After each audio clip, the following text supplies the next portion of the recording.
মাদারিহাট বিধানসভা উপনির্বাচনের বিজেপি প্রার্থী রাহুল লোহার এবার গেরুয়া শিবির ছেড়ে যোগ দিলেন তৃণমূল কংগ্রেসে। আলিপুরদুয়ার জেলা তৃণমূল কার্যালয়ে এসে রাহুল লোহার আনুষ্ঠানিকভাবে দলবদল করেন। উত্তরবঙ্গের এই চা বাগান অধ্যুষিত আসনটি সম্প্রতি উপনির্বাচনে বিজেপির হাতছাড়া হয়ে তৃণমূলে গিয়েছিল। দেখেন, ভারতীয় জনতা পার্টি যেভাবে মিথ্যা প্রতিশ্রুতি মানুষকে দিয়েছে 2019 থেকে 2021 এবং 2024, প্রত্যেকটা বিধানসভা বা লোকসভা 2019-এর পরে এরা জিতেছে। 2024-এ কম মার্জিনে জিতেছে, কিন্তু মানুষের কাছে এরা যাইতে পারে না, যায় না।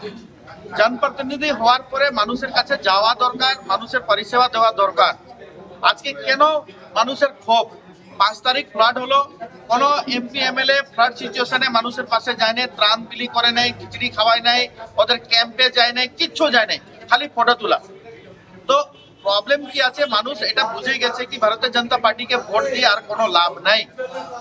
আজকে রাহুল আমাদের সাথেই আছে এবং আজকে জয়েন করলো।